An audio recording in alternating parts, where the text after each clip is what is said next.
that's been the core part of what I do as a consultant, is find the positive part of how digital is disrupting something that is chaotic, that's try to be at the tip of the spear, and find it that you're in the middle of the hurricane of change, but how do you find the opportunity?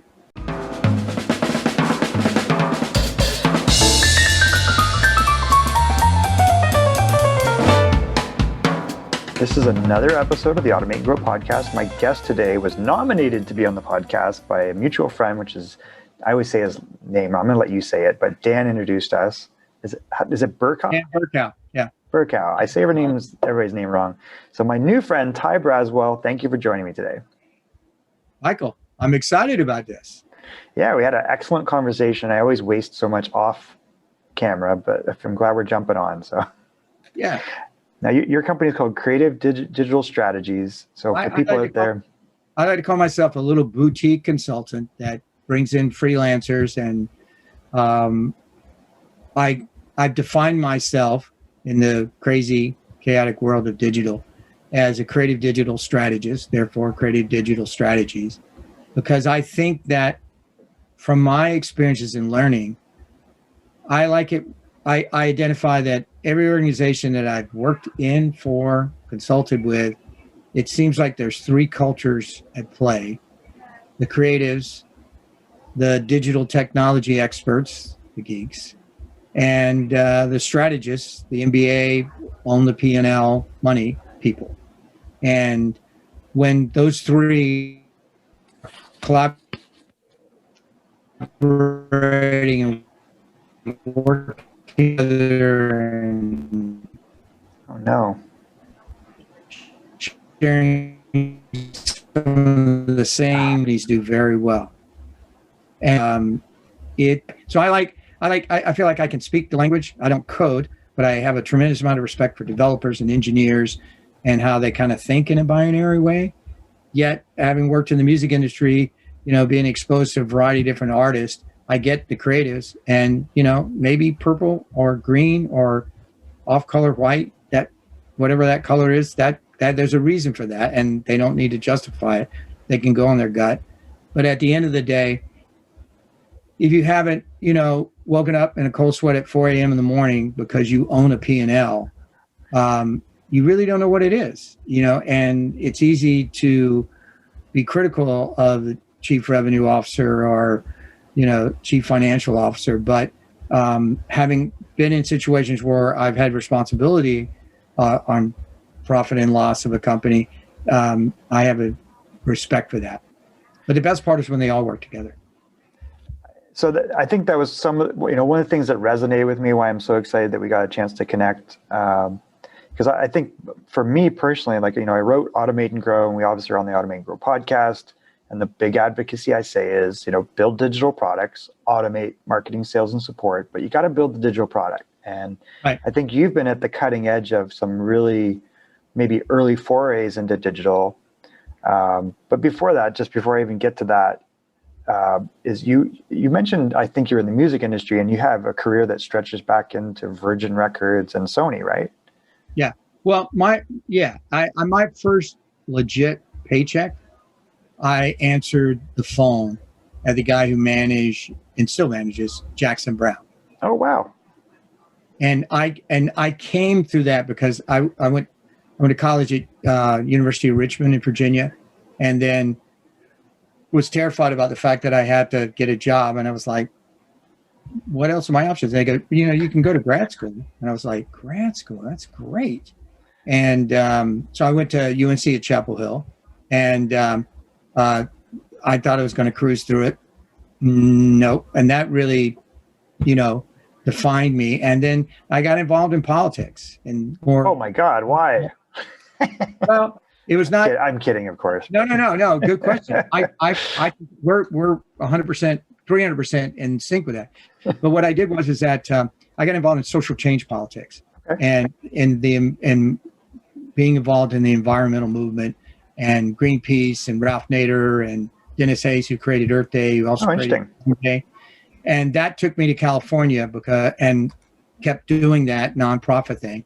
And then I got a real job, which was because Jackson Browne has a long history. of social change politics. Right. That makes sense.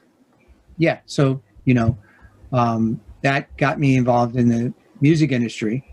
And I learned a lot from answering the phones and then learning marketing and dealing with the press and dealing with publicists. And then that further got me in the biz. Yeah. And then I love it. I was involved with, a variety of different artists at Virgin Records. I also worked at Elektra Records. But the big moment for me as far as digital was concerned is that I was at Virgin and I got hired to be the first VP of digital. They called it new media.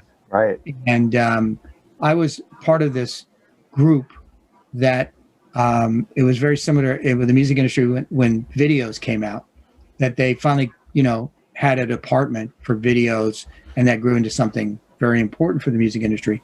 And at the same time, the new media versus digital, all the different labels around that same time realized they needed to have someone at a VP level to deal with this because it was growing quite fast.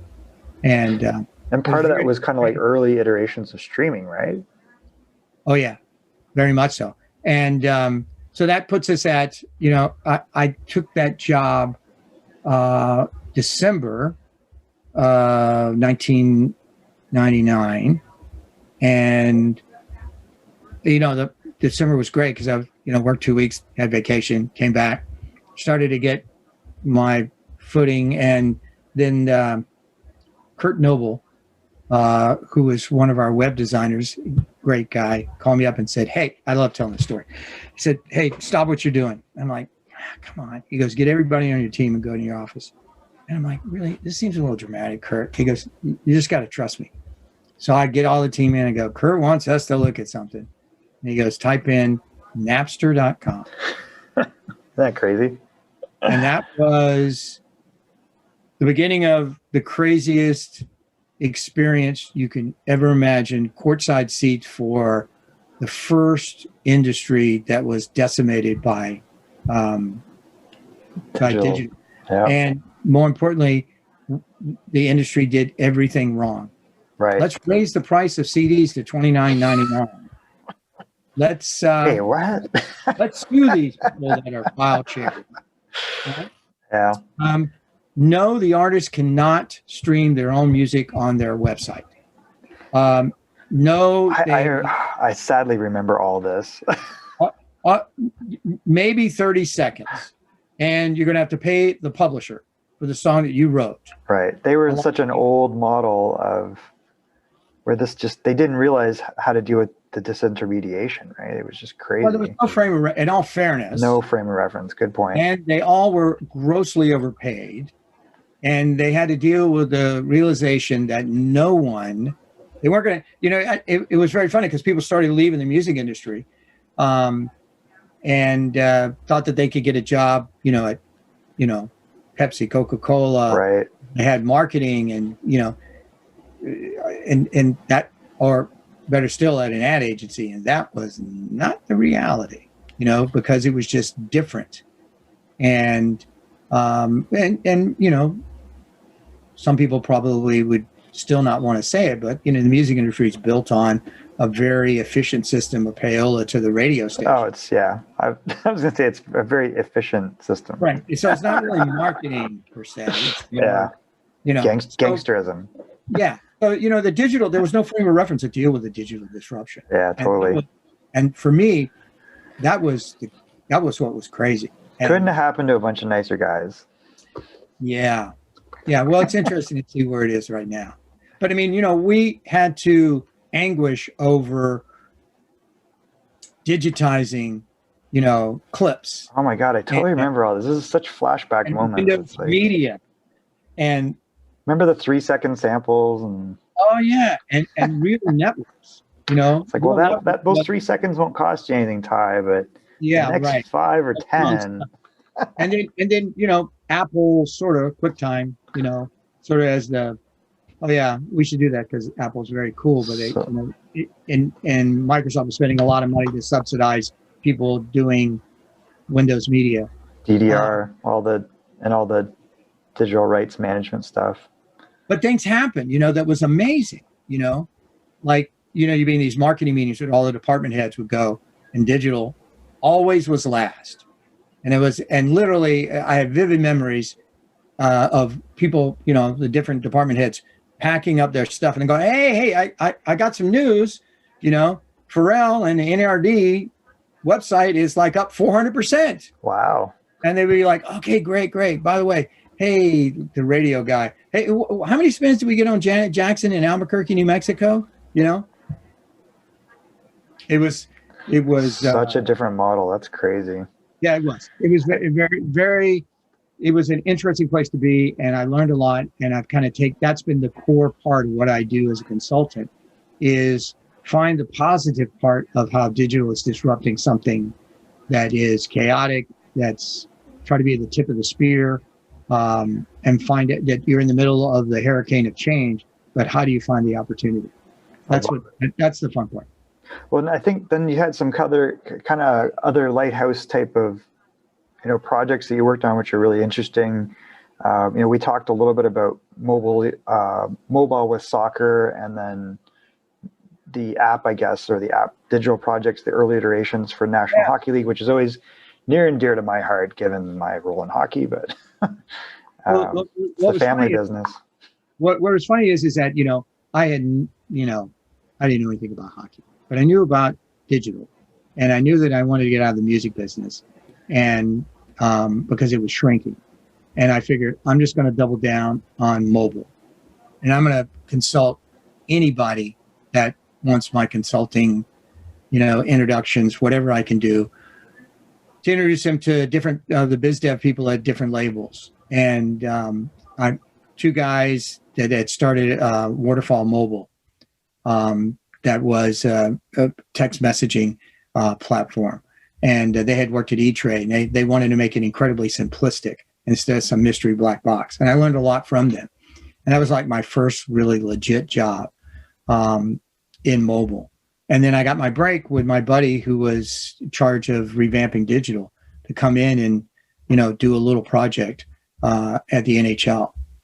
And the project was to do text voting for the All-Star fan ballot. And it was successful, and that led to other things. And it was amazing. It was just, and one of the things I had never worked in sports before, so I didn't know that at the end of the season, everybody starts over, including the people that work at the league, like all that's forgiven. It was fantastic. It's so funny you say that, because I always tell people it's a 1-year deal in hockey. It's like I viewed every project or every position I ever had as a 1-year deal. Yeah. But that whole thing about, okay, whatever happened, that was last season, clean slate, let's start over, and it was just, I love that. It's such a small world, and it's funny, the connections. So it's tough to burn bridges, and that's, people realize, first of all, hockey's the most team sport of all team sports. You can't win with 3 guys. Oh yeah. And I went in one day to the CTO, and I just said, I don't know a lot about hockey. And they go, well, of course, we know that. We have plenty, throw a rock, there's plenty of people that know about hockey. We need more people that know about digital, and we're going to teach you everything about hockey. Don't worry. And that was amazing, because I learned hockey from being, a consultant inside the league. And that was, what an extraordinary experience.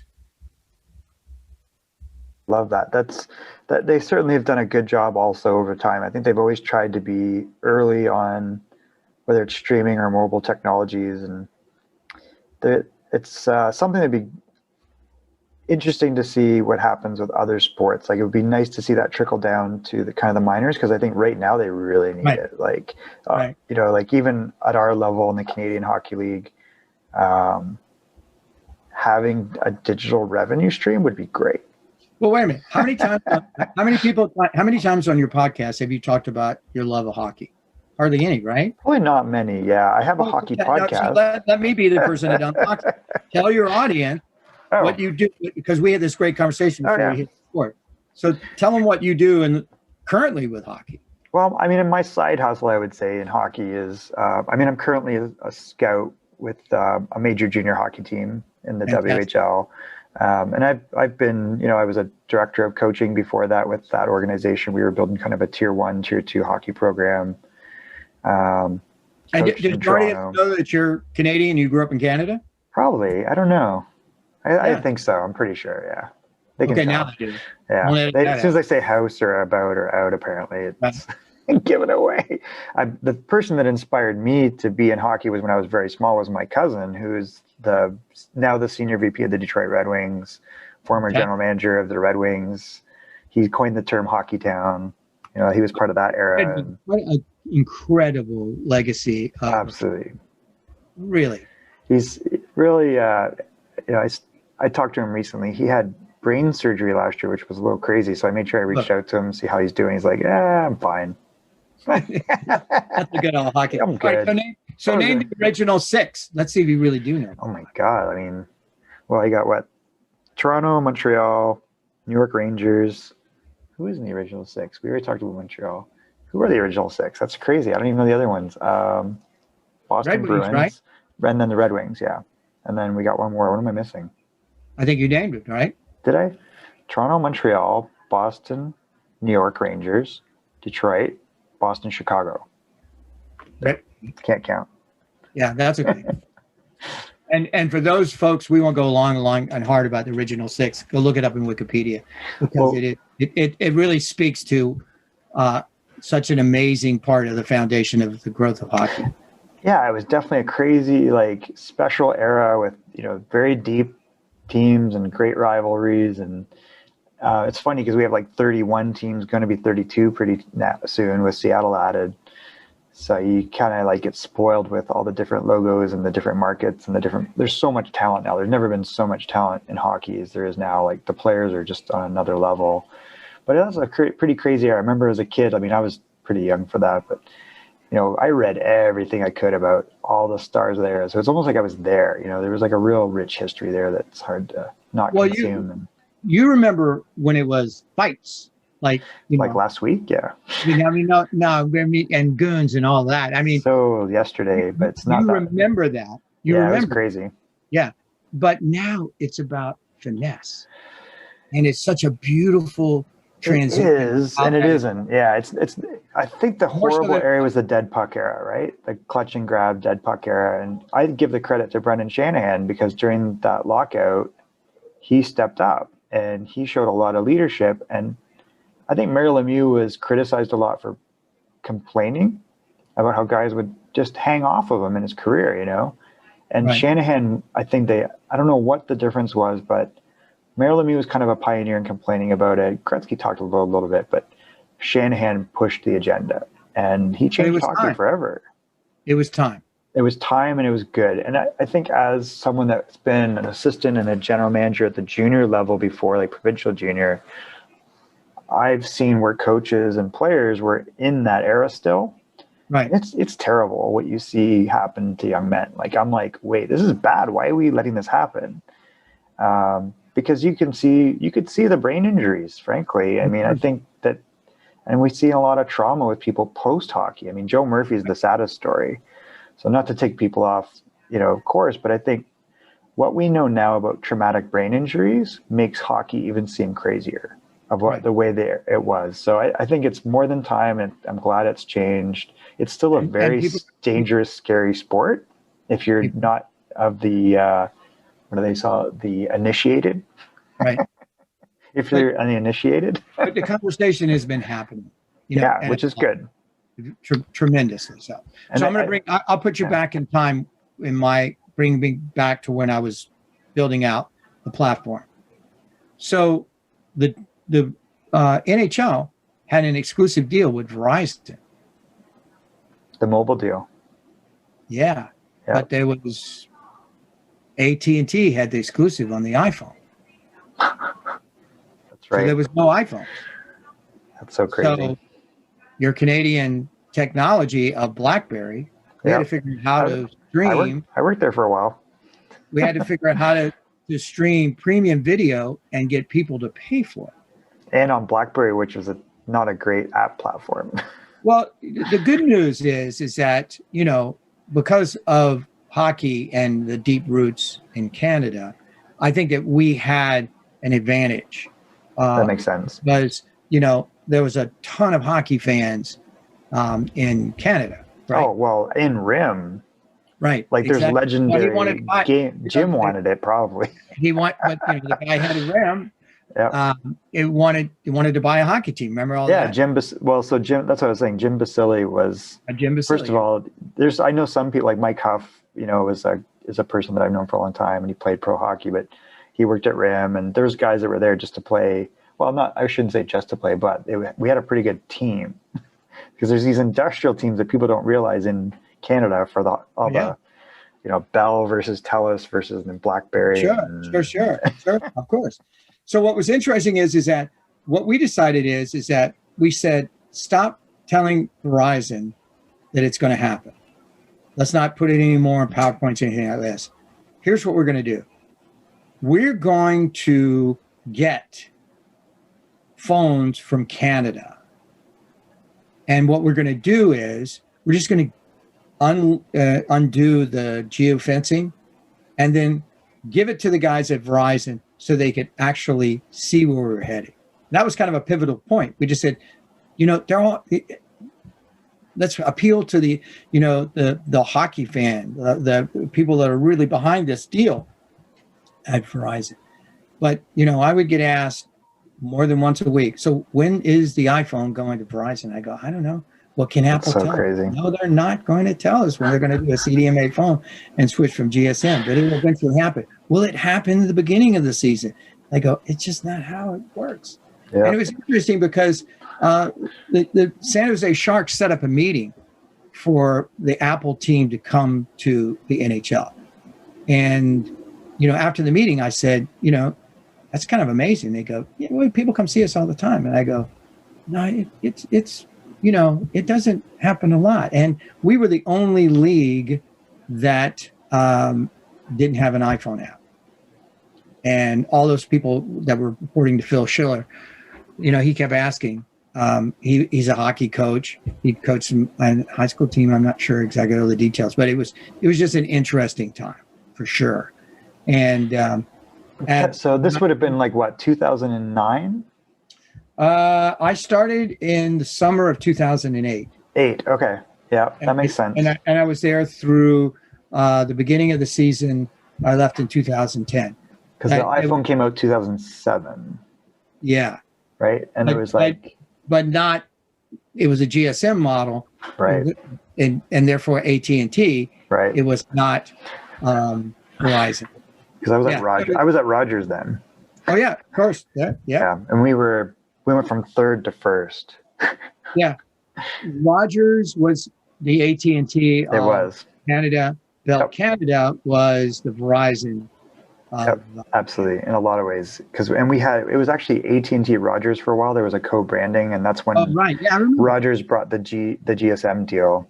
And so I totally remember all that whole era. And obviously I was tied to hockey even during that period. But and then actually I worked at RIM for a while.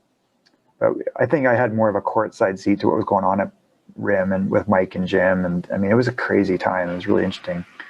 But it was like one of those classic things where they were at the top of a heap that was just this big and now became, you know, iPhone changed the game. And iPhone for me was the thing that said, wow, this is a lot easier than what we're doing. Like you can build this thing called an app.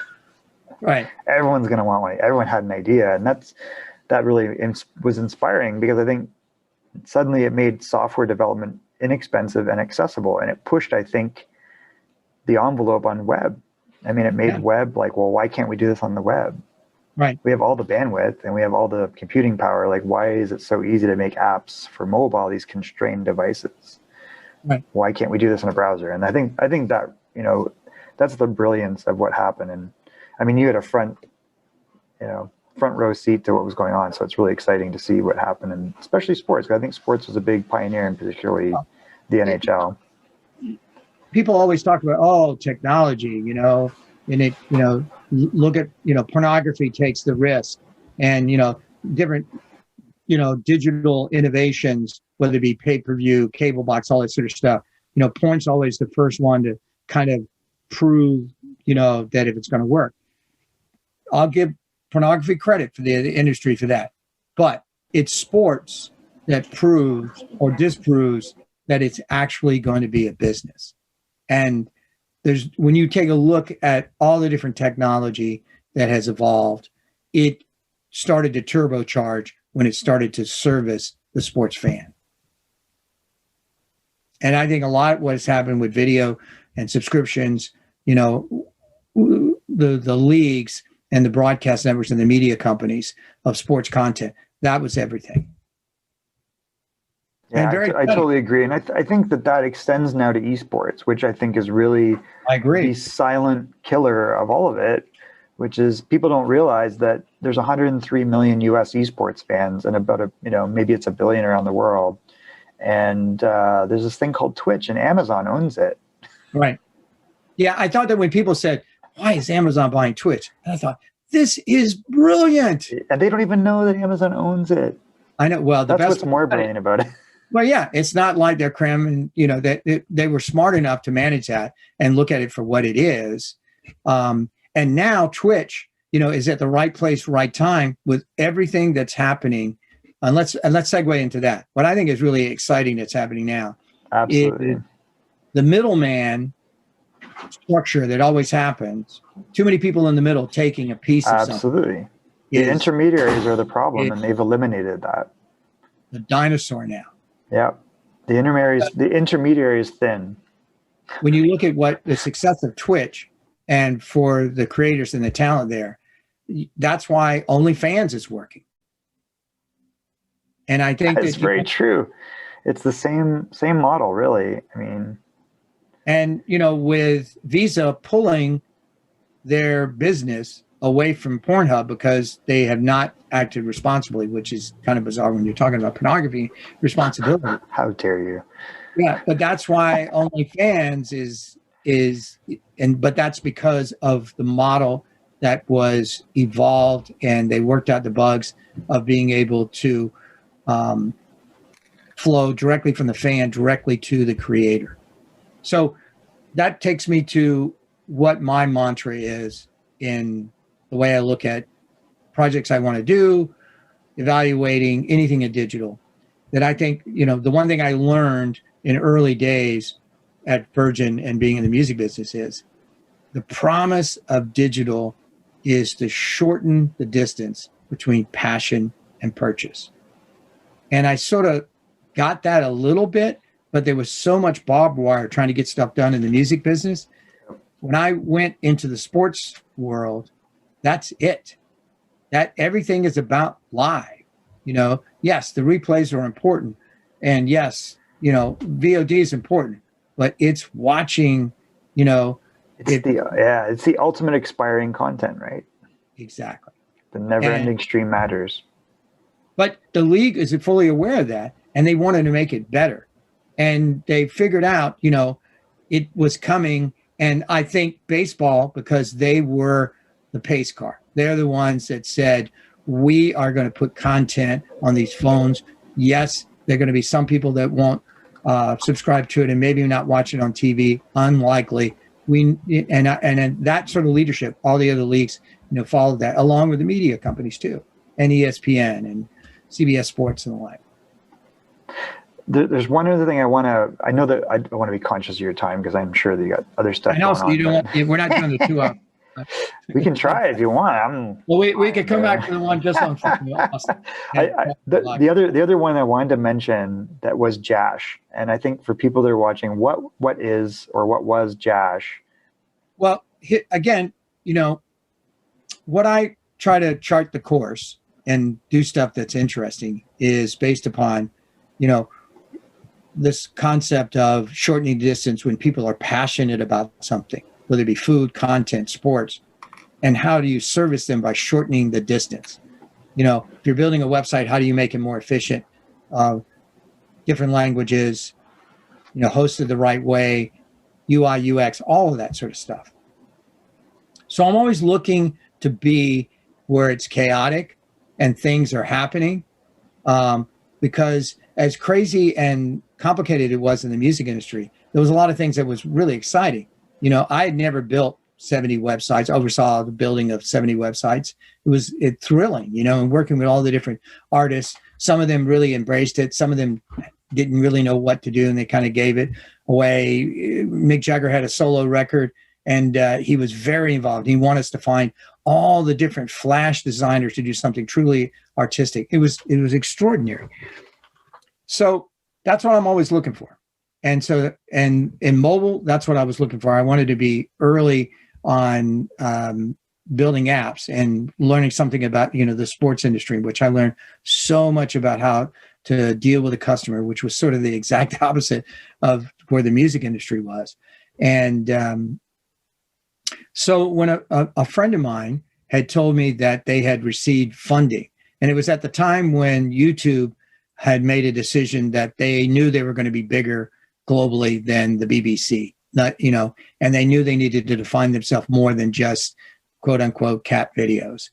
And, you know, that was kind of interesting. You know, it was like the fall of 2012. And I don't know what the actual number was, but it was a few $100 million that they were subsidizing to get a different level of talent. And that's right when Funny or Die was getting its traction. And so they came up with this idea called Jash to do something similar to Funny or Die with Sarah Silverman and Tim and Eric and Reggie Watts and Michael Cera. And it was supposed to be Josh, because you're just joshing around, right? Oh, got it. Okay, that makes more sense. So yeah. The dude wanted $1 million to start it up. So then to buy JOSH. Yeah, quit joshing me. You know, it was like So the founders of Jash were going to be the founders of Josh, right? Got it. And until they found out the dude wanted $1 million, right? To get the domain for Josh.com. That's crazy. So they just, you know, whatever, go away. No, they just went, let's try another vowel, and they started with Jash. The guy wanted, I think, 10 grand. Sold. And so I had I knew some of the folks involved in it, and Doug DeLuca, who is one of the co-executive producers over at Jimmy Kimmel, and oversees a lot of all their digital stuff, but more importantly, all their brand integrations. He said, "Listen, we're going to launch at South by Southwest," and I knew some folks there next. I'd taken other clients down there, and he said, "Listen, I'm if you could help us, use your resources, let's get this thing done at South by Southwest." And so I jumped in there, and it was very successful. And then he said, "If you could help me, I think I got some brands that might be interested in doing some of the 2-minute videos similar to Funny or Die." And that's how I got involved in Jash. So Doug and I built out the branded content team, and that was an extraordinary. And that was when the beginning of multi-channel networks. And right, yeah, that was a bit, because that was like trying to group together content for really YouTube in a lot of ways, right? It was like, how do we produce content for this platform and then build audience? Yeah, so it was chaotic. Get it attention, right? Nobody knew exactly what to do. Everybody's excited about working together. It fit my criteria of, where I like to be. And, YouTube was really vanguard in taking a lot of chances and funding a lot of interesting things and things that didn't work, but not having that stop and try to really improve the level of content and the folks that we're creating. And then, I worked specifically with different brands to figure out, okay, if we're seeing a decrease in folks seeing 30-second TV commercials that interrupt, what can we do in this brave new world, which is the future of television? I mean, it's been a pretty exciting time for that, I feel like. There's so many, again, even just the podcast era and the tie into video has been, oh my goodness. Like, I feel like it's just such, we probably take it for granted that we were stuck with having to wait for something to show up at 5 p.m. or 10 p.m. to watch the thing we want, and then it would go away, and then, we might record it. But now it's like, there's so much I don't have to go ask someone permission to do this podcast. Right. Right. I don't have to go, Joe Rogan has shown, like, he's the OG, obviously, but he's done something with it where he's evolved it to the point where there's like legitimately great content, and he's got a massive audience because of it. And there's a lot of micro audiences. And so I think between YouTube and Twitch, it's a pretty exciting time still. Like, and I feel like it's not like it's going to end for some reason. It's just really getting started, like it's all direct to consumer, and watching what's happening is really extraordinary. And once again, a Canadian company is in the vanguard of e-commerce, Shopify. Yeah. 14 years. And it was funny. I told someone today that I remember those guys from like 2006 and 7, like meeting them, and we're like, what is this? I don't get it. Explain it to me again. And now they're massive. They're doing pretty good. Very good. Like the core of, and disruptive time, and they're perfectly positioned to be the benefactor of it, and an enabling tool, right? Like, enabling, it's extraordinary. Have you seen the campaign that they launched, I think, last week? No. Where they're suggesting, if you've got a family member or a friend that's an entrepreneur that has an idea to be in e-commerce but are just too scared to try, you can gift them a pre-built Shopify business. That's crazy. And they have a special section that starts at $50 to $500. Okay, I got to check that out. That's interesting. Is that amazing or what? Well, I think these guys are a pioneer in one really big area too, which is content. And anytime I talk to people about, well, let's look at this website and tell me what they do.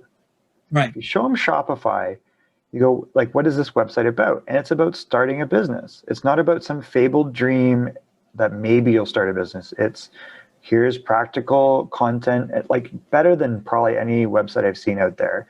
And they're not talking to you about Shopify as an e-commerce platform. It's Shopify about building a business. And it can be a small business or a giant business. Take a look at this exchange program that they have, and I'll send you a link. Yeah, sure.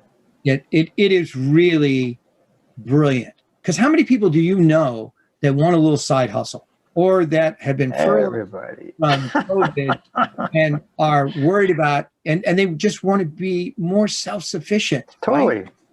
Right? And there's forces at work that are sending you the wrong message of like, oh, you're a victim. But the reality is we've never had more power to anybody, regardless of who you are, to do whatever the hell you want. I agree. There's I don't know if you've had a chance to watch the Comedy Store Showtime special. No, which one?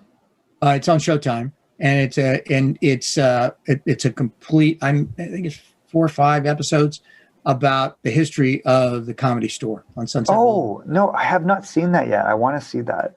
Well, stay toward the end. Get all the way to the end, because different comedians talked about how their career was at a plateau, and they followed Adam Carolla and Joe Rogan. Right. And now they never thought that they'd be in an environment where they wouldn't be some broadcast executive telling them that they couldn't do comedy this way. Right. It's such a and yet we have weird forces at work about that too, where it's almost like they're the dark web now. Yeah, in some respects. It's so weird. But thank God, they have options. Well, the podcast is like amazing. So I was very inspired by that. And I'm also just inspired by, you're starting to see the different podcast studios that are truly replacing what the studio system did by doing a pilot. Right. And all the different politics involved with that, whereas you put it up in a podcast, you find your audience, you refine it, and then make it into a TV series, make it into something on the different streaming networks, or make it into a theatrical release. I think my message to anybody out there, regardless of who you are, what your background is, there's never been a more accessible time to sell or build any content you want with zero barriers to entry, technology you want, software, or frankly, e-commerce. Like, you don't have to go rent a store to sell e-commerce stuff. So whatever you think you want to do and you want that freedom, or even the gig economy with like all these apps, like they're empowered by, in the end, it boils down to all this stuff. If you bring it back down to it, it comes down to, we never in the last 10 years have seen an era like this. Nothing. And we take it for granted. And there's almost like too little friction that we got to create other problems for ourselves. Yeah, I agree.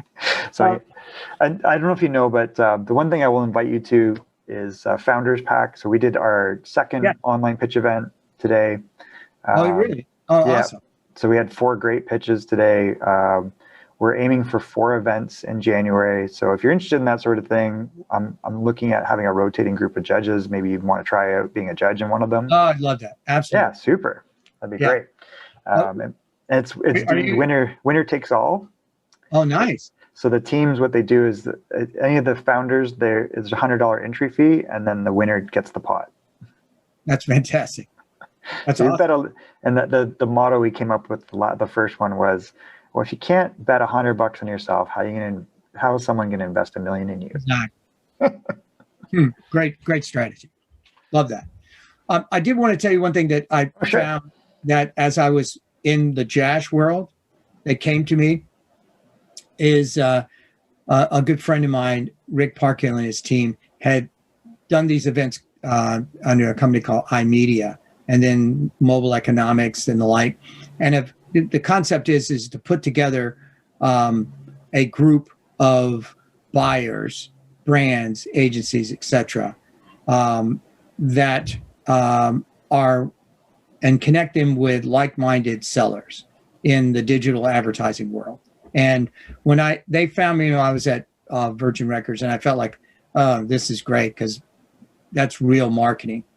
Anyway, long story short, 5 years ago, I think it was, they came up with this idea to do an event, a brand storytelling conference at Sundance. Oh, okay. And they asked me to help them do it. And we put together a 5-part documentary that was on the state of how does agencies and brands transition from the disruptive 30-second spot to the brave new world of brand storytelling. So in that journey I had with Jash, it was really, I learned a lot by going and being a part of that. And there's some really good folks that are behind that. I love that. And I think that's the thing, I've never been a great marketer per se. I know enough to be dangerous. I do the way you structure your podcast. You get people to come on and understand about your book and all that sort of stuff. That's some pretty good marketing. You don't sell yourself too short. Well, I think that's kind of what I'm thinking of, because it's like, we had the concept of infomercials, which were very schlocky. It's like, this is a fake advertisement. But I think what's exciting about this area is what you just said, which is, I'm not telling a story just for the sake of a story. I want to genuinely connect with people. And if that results in something, great, but I don't think of it in that way. And I think that's why Joe Rogan's successful. And I think that's why you see other people coming out and they kind of are understanding. It's like, I could just be me and introduce you to things that I think are important. And other things will happen because of that. I was never a fan of Joe Rogan. As an individual. And every time there was an opportunity to see what he was doing, I didn't connect. It didn't interest me. I'm now a fan of Joe Rogan because I saw a side of him that I wasn't expecting through the Showtime special. I have to check that out. It was really extraordinary. Now I get it. I get it why Spotify paid $100 million for him no-brainer podcast to be there. I did not understand that. I was a little bit like, I got it. And so you do have a chance to watch it. If you could sum that up in one word, what would it be? What's special about him that's made him attractive? It's 2 words. Okay. I was not expecting him to have any emotional intelligence. And that was the thing that I had low expectation. That's always the greatest thing, right? When you have a prejudgment, you have low expectation, you think you know what, you're wrapped in your own opinion of that. And then so you see something organic about an issue, a person, and it forces you to organically change your perception 180. And that I get it now. You know, I didn't get Mark Maron at first, you know, and I went to Mark Maron, and I'd always skip the first 10 minutes where he just goes on his thing, right? And because I wanted to get to the person he was interviewing, especially post, you know, Obama. That was like it, you know, if the president can do it and go to his garage, how come you can't do it, right? Good point. And I remember that. That's right. yeah, and I think that, you know, and him having that show Glow, and the different parts that he's and projects that he's been in, again, another person I was not expecting to have any sort of emotional intelligence, and again had set a low expectation. And I think that the podcast, so bringing it back to digital, I think the podcast format is a great place for that to happen. You must think the same thing because you have this podcast. You know, and it's funny because I did it, and then I think for a while I stopped just because I wasn't sure what the point of it was. But then I realized that my life before and after was different, which is I wasn't continuously meeting and understanding other people. And I think that if I had to sum up why Rogan is inspiring, it's the genuine curiosity. And I love that in people. And I think when I embrace that in myself and stop trying to control and look for an outcome, you know, quality of life is better, but also there's real opportunity. And part of that is meeting people and understanding and helping them. And everything else on my side lines up fine as a result. Like fine, because I'm not trying to like fight something.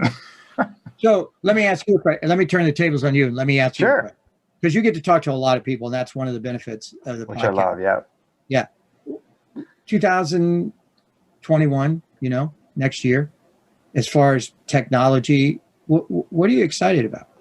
What have you seen that's, you know, that... It's a good question. I mean, there's obviously very aggressive trends around AI, and there will be both weird and good examples of that. Chaos. Disinformation. Got to sort through what's real. Well, who owns it? There's that element of it. There's definitely the disinformation element, which is not a joke. So I think that AI has got a lot of potential, and robotics have a lot of potential, and there's definitely aggressive trends around transportation, which are interesting. I think the continued disintermediation is great. Right. And what I think would be terrific to see is that what we've seen in society as a result of a viral, it's not even a virus that's our problem. Right. It's the reaction to it by people that have an outsized amount of power. And I would love... It's not going to be the last virus. Well, it's not, and I think people see that it's not even really what the problem is. Yeah. So you go, okay, well, what would be great is to see the next evolution of education, health, and how cities are managed. Because someone once said, and I can't remember who it was, maybe Tip O'Neill, that all politics are local. And I think politics are the terrible way to run what we have, which is a lot of really powerful, empowering resources. And the only way that you can lose power is by getting tricked into thinking that you don't have these tools.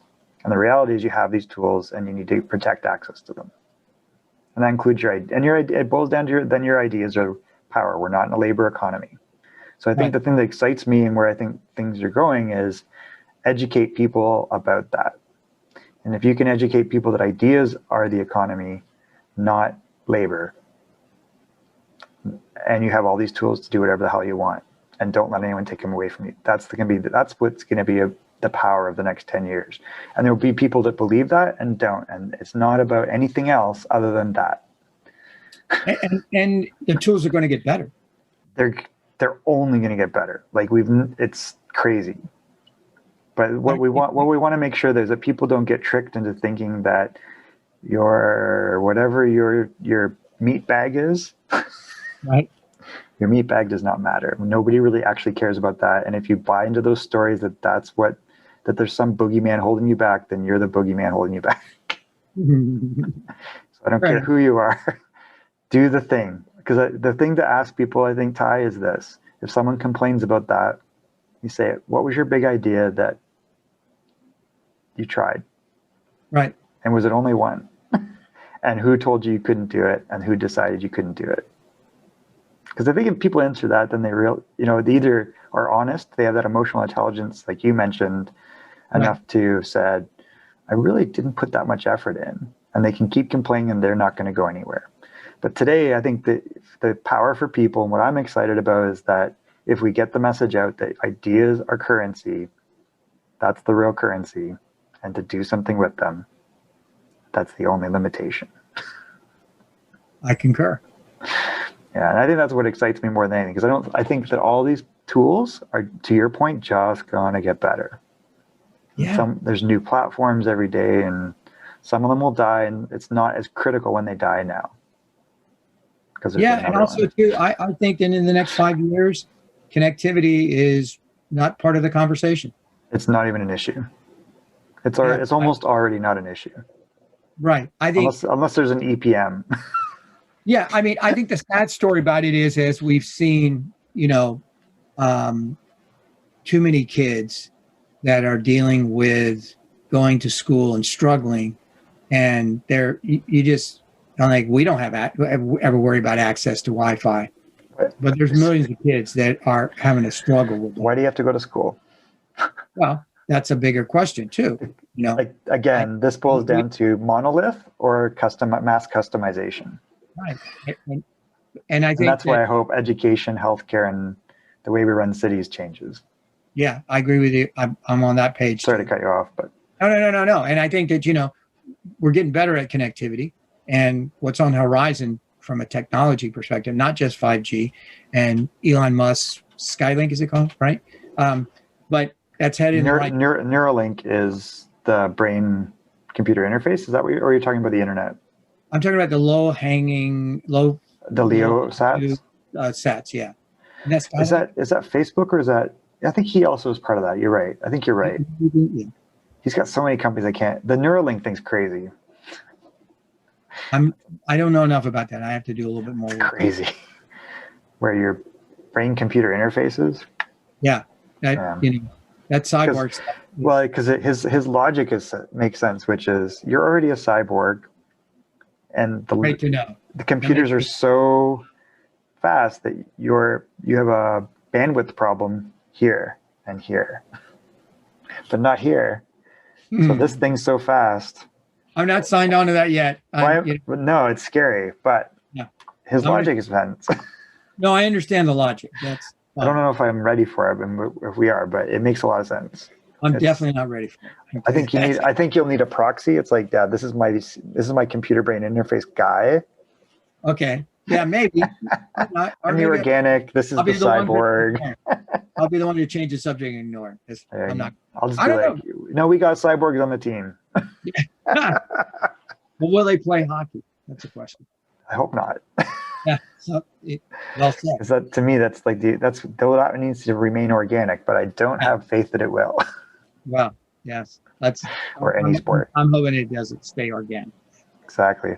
Ty, I've really enjoyed speaking with you. I want to be that was great. Express my appreciation for you spending time with me, and Dan was right on the money that we'd get along really well. I trust his instincts. I was like, okay, if you had a good run with this, I'm in. Absolutely. Well, I do want to invite you to stay in touch on Founders Pack, and let's arrange a time for you to be a judge on that. That would be amazing. Awesome. I will make sure that I wrap with a few quick questions. First of all, is how do people get in touch with you, or do you want people to get in touch with you? I do. I definitely do. Okay. What's the best way to get in touch with you? Well, the easiest way is just put my name in a, .com. TYBRASWELL. Ty Braswell. Perfect. I love it. Now, and that takes you to the Creative Digital Strategy site, so you don't have to worry about any spelling. If you can spell my name, first and last name, then go there, and it'll tell you a little bit about some of the stuff I've done.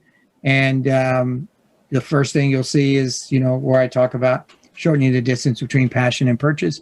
And I like working with startups, and I like helping them, sort out, my little thing that I like doing is that let's start out by doing 200 words, because 200 words is 2 minutes on an explainer video.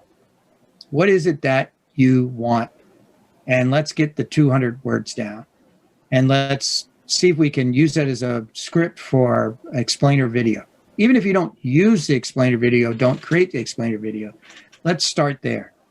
And if you got 200 words, then you can boil it down to 25 words. But what are the 7 words about what you're doing fit on the t-shirt?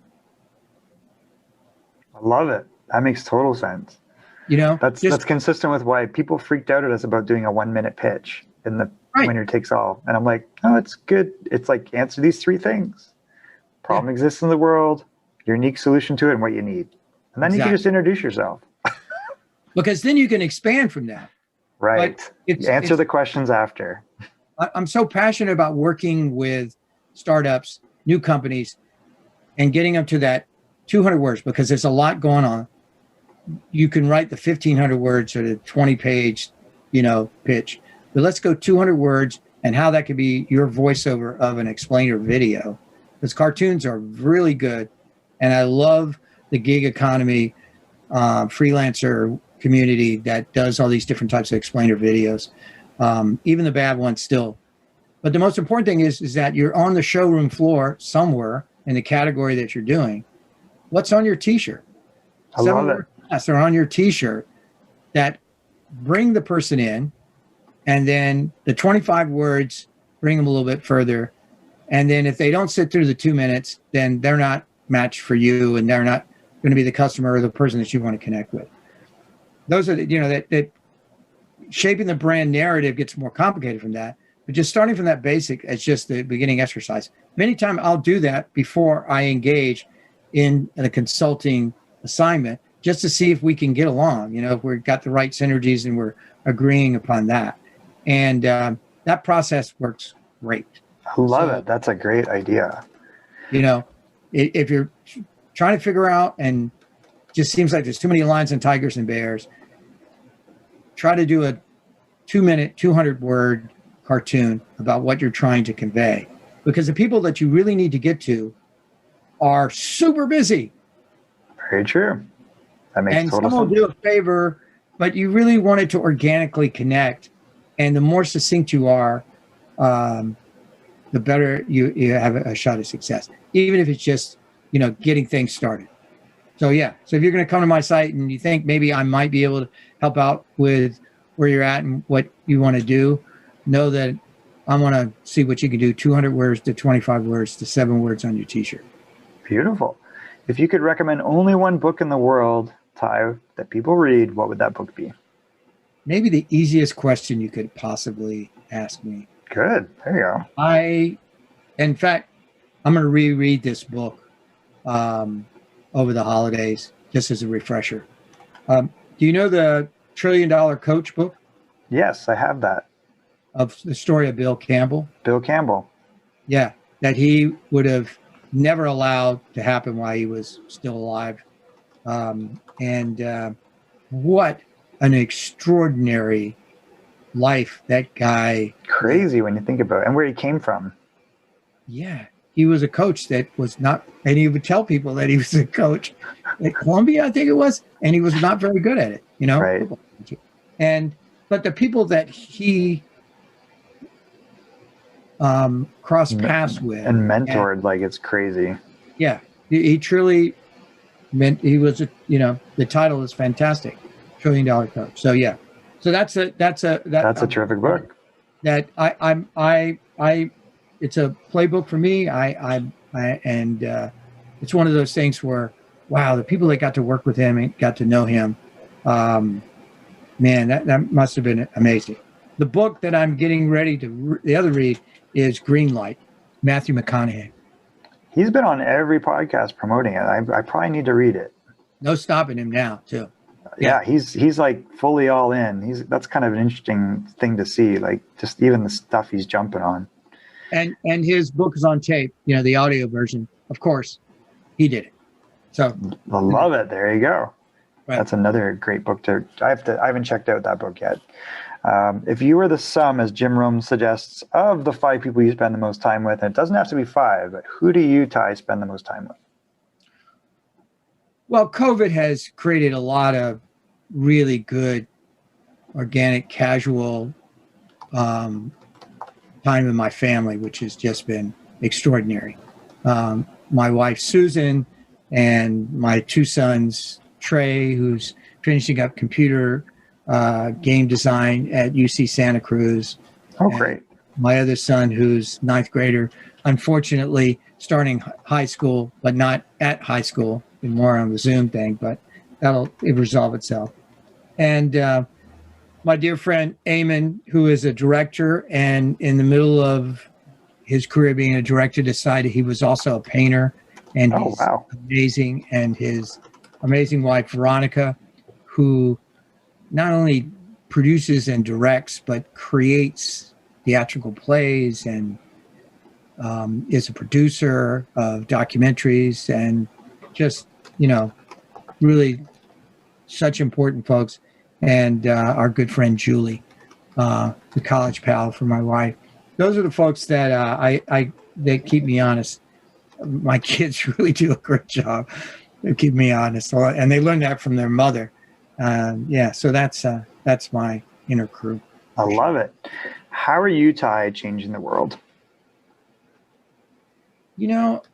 I started out after grad school being involved in with environmental groups, and really spent a lot of time, a handful of years in social change, and seeing the wins and losses, and reflecting back on that time. Some of the things haven't changed at all, and some of the things have made quantum leaps. And for me, where I'm at now is that having been a part of that sort of process, where there's a lot of people at events and rallies and in protests, I'm now boiled it down to how can I have an impact on people that want to collaborate and make changes and build companies, startups, and the like. And that's my jam now.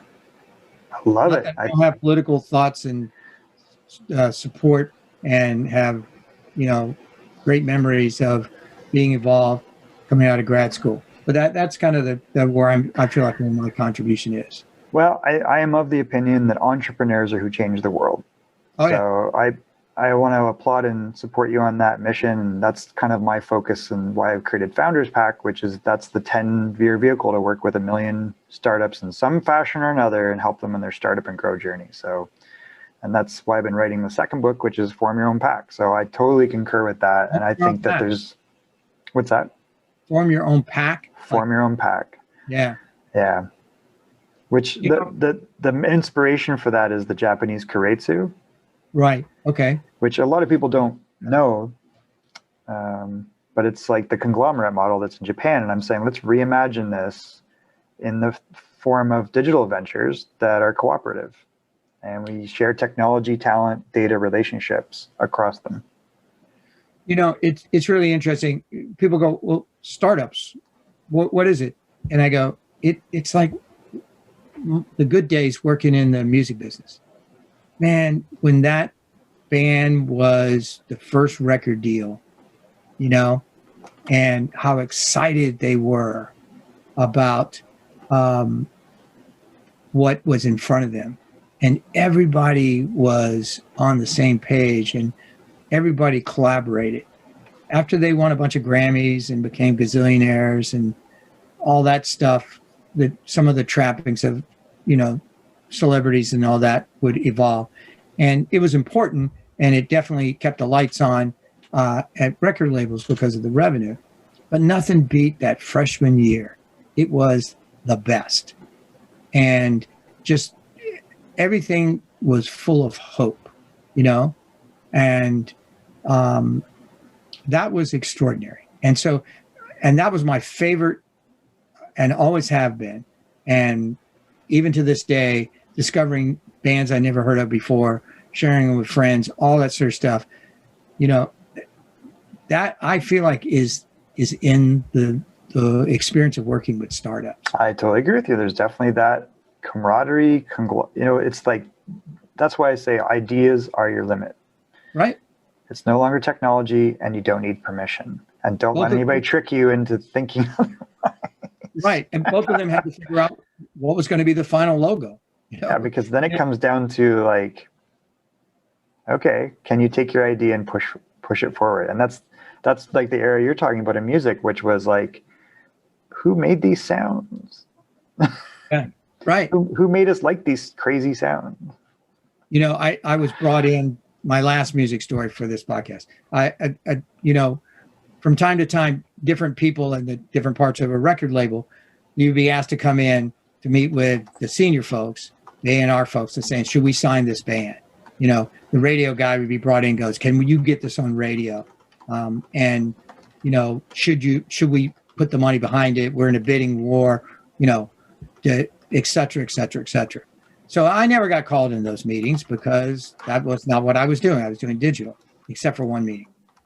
So the band had been signed to the big conglomerate at EMI, and they had a record that was very different, and what they were doing was never done before. And if we had first right, I don't know how it worked out, that either we would pick them up for distribution in the United States or Capitol Records were, all part of the same group.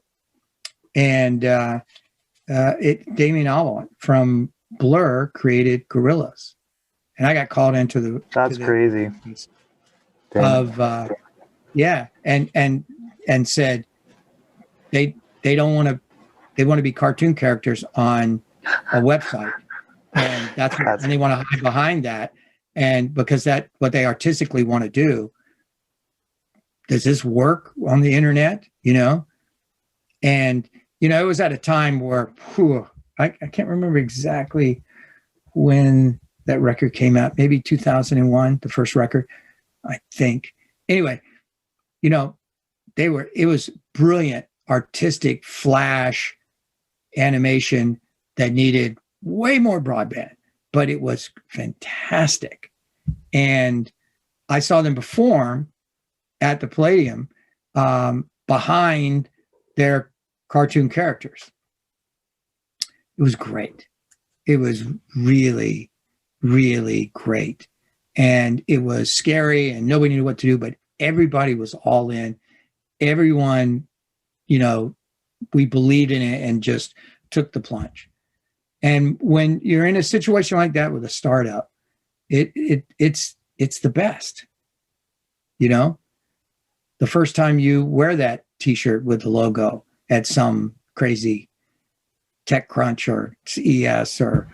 I love it. It is a very special time. So I agree with you, and that's why we work with them.